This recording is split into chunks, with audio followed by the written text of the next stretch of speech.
The Toronto Blue Jays have finally done it. No, they haven't won a World Series in my lifetime. They haven't even snuck into the playoff race, but what they did do is beat the Seattle Mariners at home for the first time in a long time. So it was great to see. I was in the building at T-Mobile Park, and just an unbelievable vibe there. Great weekend for the Blue Jays. Can this turn the season around? We'll break that down and much more on this episode of 3 Up, 3 Down.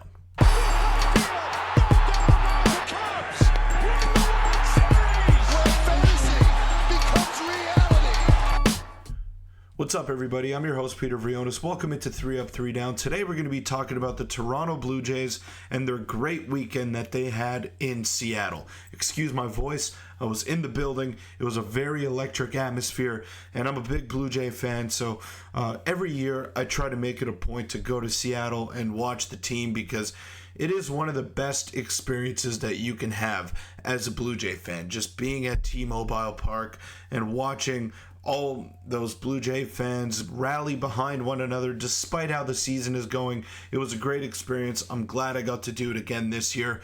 Probably going to do it again next season, but this was just an unbelievable experience for me. And watching them win 2 out of 3 games in Seattle, they lost both games that I was there for last season, so it was just a nice turnaround. I know that the season is not going the way that fans would have hoped for, and that's evident here by their record, sitting at 41-49. They're 4-6 in their last 10 games, and they're 8.5 games back of the final wild card spot.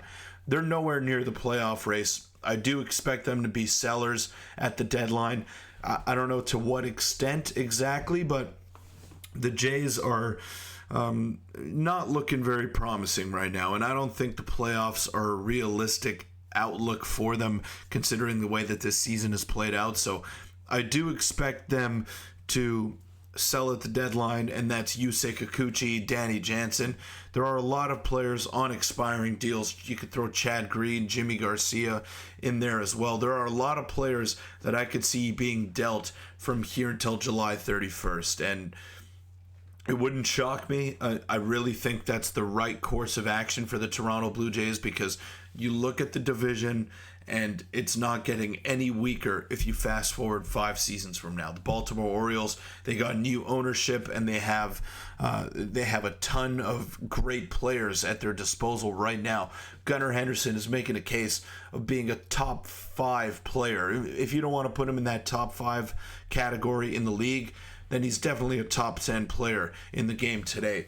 Then you have Adley Rutschman, who is far and away the best catcher in the game today. And then they got all these different prospects coming up. Heston Kjerstad, they got Jackson Holiday, and just so many young, promising players that will make a huge difference, if not next year, then the year after that. So they're going to be really good for a long time, and they're going to spearhead the AL East for what I expect to be at least the next decade. Then you got the New York Yankees, got the best hitter in the game, and then arguably the second best hitter in the game on their team in Aaron Judge and Juan Soto. Now, I know Juan Soto is a free agent at the end of the season, but I do expect him to stay in New York, and he's only 25 years old, so he's got a ton of time to become one of the greatest hitters that the modern generation has ever seen, or one of the best that the baseball game has ever seen. He's that good, he's that talented, and he's been that consistent over the course of his career. And not to mention, they have had the best pitching rotation in baseball, at least for the early portion of the season. I know the Yankees have hit a bit of a wall lately, and they're no longer leading the AL East, but they're still an elite team, and they're still someone that you do not want to face in the playoffs. I can guarantee you that. So there's that. There's the Boston Red Sox as well, who got an unbelievable farm system and who have been playing great baseball. They're in a wild card spot right now, and they're looking pretty much as good as anybody in the game. So Devers, he's locked up for a long time. They got a great farm system, a great prospect pool. So the Red Sox, the Yankees, the Orioles, they're not going anywhere. And I think that point has been made. And the Blue Jays don't have a good farm system, and their major league team is not very good right now. So what do you do to solve that? you stock our cupboards with some prospects, and you allow yourself to be able to make a run in the next few years, because right now the Blue Jays are stuck in that middle ground, which is the worst place to be if you're a professional sports organization. But let's take a look at some of the positives from the weekend that was in Seattle. Congratulations to Yariel Rodriguez on his first career MLB victory.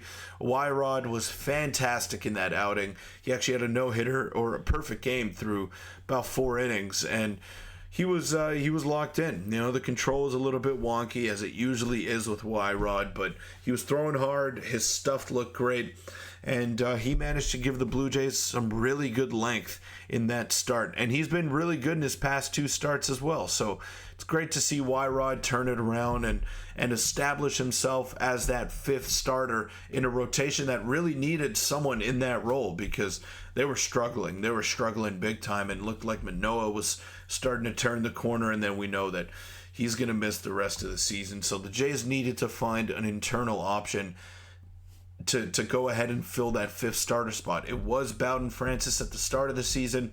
He hasn't played well, so Y-Rod has really taken the bull by the horns and ran away with that job. It's been great to see. And another positive thing that we saw this weekend, Dalton Varsho. And this was just one play that the Blue Jays Twitter account is talking about. It was the one where he caught the ball at the wall, which had like a catch expectancy of around 3 to 5%. So he was not expected to make that catch, but that's what a potential Platinum Glove winner does for you. He makes those plays that not many people can make. He makes the 1% plays.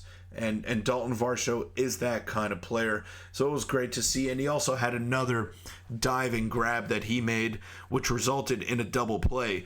And he's so good out there in left field. I can't wait to see him play center field every single day for the Blue Jays next year, because I do believe that's where he is going to end up. And I like Kiermaier as a player, but he has not performed up to his contract this season, despite overachieving last year in 2023. So I don't expect Kevin Kiermaier to be back. I don't expect Dalton Varsho to be in left field for much longer past this season. So it's great to see him still make those grabs and just be the Platinum Glove winner that he is going to be this year. I'm making that prediction right now. Dalton Varsho will win the Platinum Glove this year. Well, you can make a case for Bobby Witt Jr. as well, but I'm going to be biased. I'm going to go with Dalton Varsho because he's so much fun to watch out there in the outfield. But let's just take a look at the upcoming series here for the Toronto Blue Jays. First of 3 games between the Toronto Blue Jays and the San Francisco Giants tonight. Last time the Blue Jays visited San Francisco was in 2019.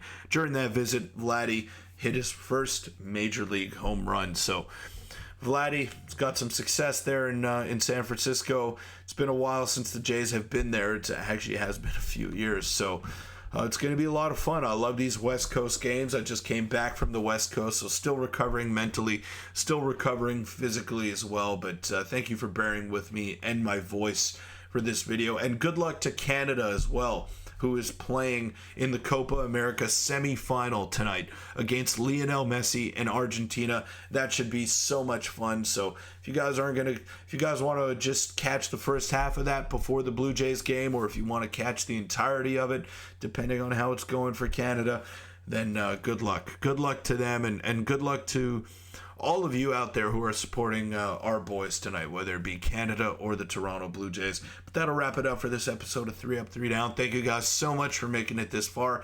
And shout out to baseballtown.ca as well for sponsoring this video and for being a huge supporter of the podcast. Nothing I do is possible without them. So thank you to Baseball Town. Thanks to you guys for making it this far. And don't forget to hit the subscribe button, hit the like button, and give us your thoughts on the recent play of the Toronto Blue Jays. Maybe a little bit too late for them to turn this season around, and I think it is. I'm not going to be delusional and say that they're going to make the playoffs, but it was great to see them win in Seattle and give those Blue Jay fans that flew in from Vancouver a treat. So or drove in from Vancouver a treat. So thank you guys. Shout out to baseballtown.ca.